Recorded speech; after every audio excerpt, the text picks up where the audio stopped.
Succession au Cameroun, la guerre des clans au palais d'Etoudi. Imaginez un pays où le plus puissant service de renseignement national devient l'enjeu d'une bataille familiale. Imaginez un palais présidentiel divisé en clans rivaux, où chaque couloir cache une alliance, chaque bureau dissimule une trahison. Imaginez un fils qui écrit à son père, le président de la République, pour lui demander de limoger l'un des hommes les plus influents du pays. Ce n'est pas le scénario d'une série Netflix. C'est le Cameroun. C'est aujourd'hui. Et c'est bien réel. Cette semaine, le journal panafricain Jeune Afrique a lâché une bombe dans le landerneau politique camerounais. Une information qui, si elle est confirmée, redessine complètement la carte du pouvoir à Yaoundé. Une information qui nous oblige à poser une question que beaucoup évitent encore, la succession de Paul Biya a-t-elle déjà commencé, en secret? Restez avec nous. Parce que ce que vous allez apprendre dans les prochaines minutes va vous surprendre. Partie 1, contexte et fait. Posez le décor, qui contrôle vraiment le Cameroun?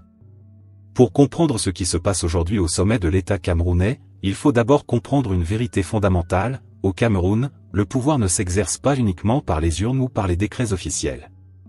Le pouvoir réel se mesure à l'information. Celui qui contrôle l'information contrôle tout. Et l'institution qui centralise cette information, qui surveille les adversaires, qui écoute les téléphones, qui lit les rapports secrets, qui connaît les secrets les mieux gardés du pays, c'est la DGRE, la Direction Générale des Recherches Extérieures. Ne vous laissez pas tromper par le mot « extérieur ». La DGRE n'est pas simplement un service de renseignement tourné vers l'étranger. C'est l'œil et l'oreille du pouvoir. C'est la mémoire institutionnelle de l'État profond camerounais. Celui qui tient la DGRE tient, en quelque sorte, les clés du royaume. Et c'est précisément sur cet instrument stratégique que les regards se sont braqués ces dernières semaines. Mais avant d'aller plus loin, posons les bases. Qui sont les acteurs de ce drame? Premier acteur, Paul Biya. 91 ans.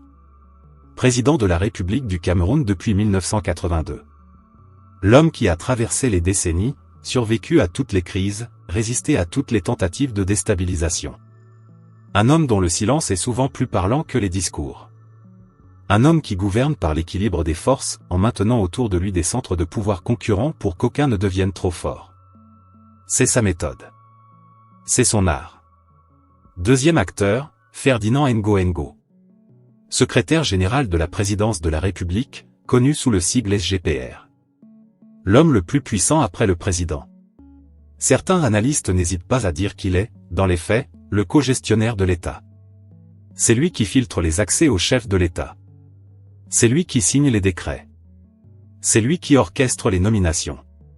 Sa position au sein du palais d'Etoudi est telle que certains l'appellent, avec une ironie peine voilée, le président Bi. Troisième acteur, Frank Biya. Le fils du président.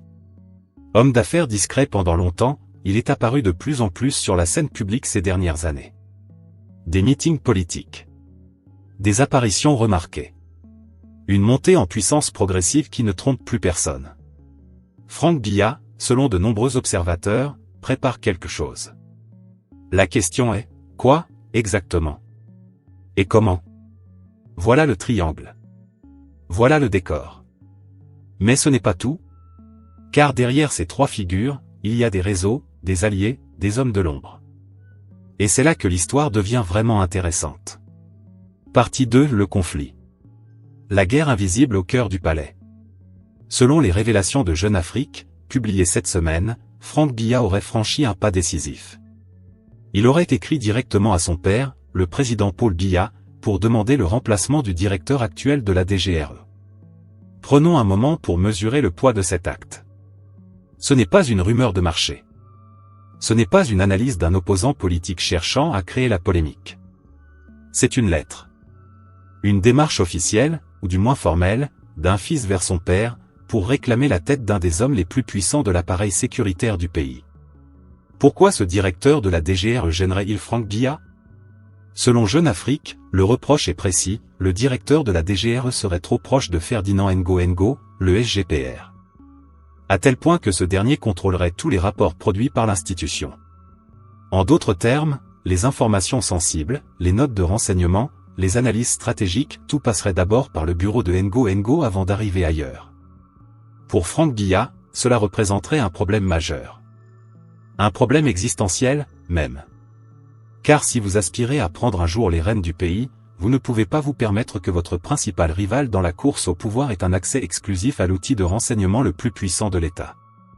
C'est aussi simple et aussi brutal que cela. Et pour remplacer l'actuel directeur, Jeune Afrique révèle que Franck Biya aurait même proposé un nom, le colonel à la retraite Émile Bankoui. Un homme de confiance. Un homme dans son camp. Mais l'histoire ne s'arrête pas là. Parce que Jeune Afrique va encore plus loin en identifiant les relais de Franck Biya au sein même du palais. Et ce sont deux figures dont les noms vont résonner dans vos mémoires. Le premier, le directeur du cabinet civil. Un poste stratégique, un homme positionné au cœur de la machinerie présidentielle. Le second, Robert Nkili, vice-président du Sénat. Un poids lourd politique. Un homme qui n'est pas là par hasard. Voici donc ce que nous révèle cette information, Franck Biya n'est pas seul. Il a des alliés. Il a une stratégie. Il a des relais à l'intérieur même du système. Et cela change tout.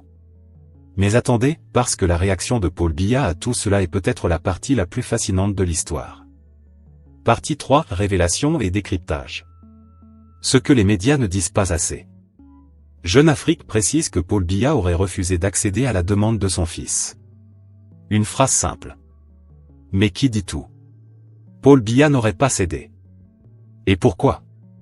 Le journal explique que le président serait parfaitement conscient de la bataille qui se joue autour de lui.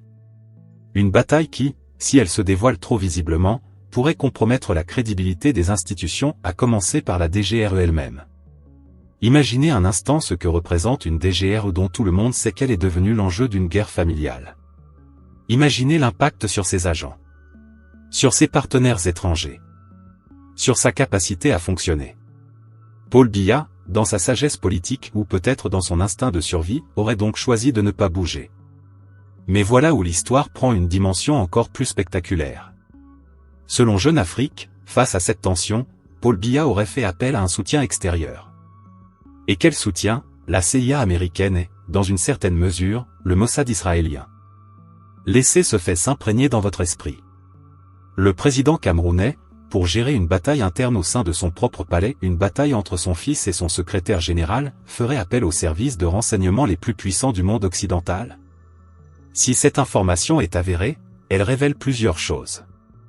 Premièrement, elle révèle que la situation est considérée comme suffisamment grave pour nécessiter un arbitrage extérieur ou du moins une surveillance extérieure.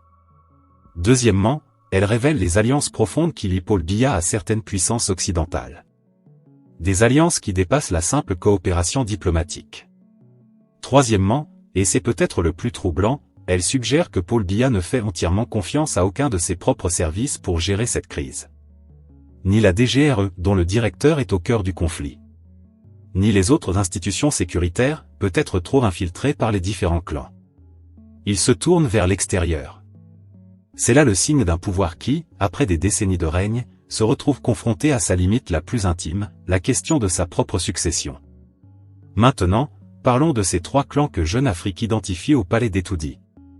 Parce que cette cartographie est essentielle pour comprendre ce qui se passe réellement. Clan numéro 1, le clan du SGPR, Ferdinand Ngo. C'est le clan le plus ancien, le plus enraciné. Ngo est au sommet du pouvoir depuis des années. Il a tissé ses réseaux dans chaque institution, chaque ministère, chaque service. Son influence est tentaculaire. Et selon Jeune Afrique, c'est précisément cette influence sur la DGRE qui cristallise les tensions.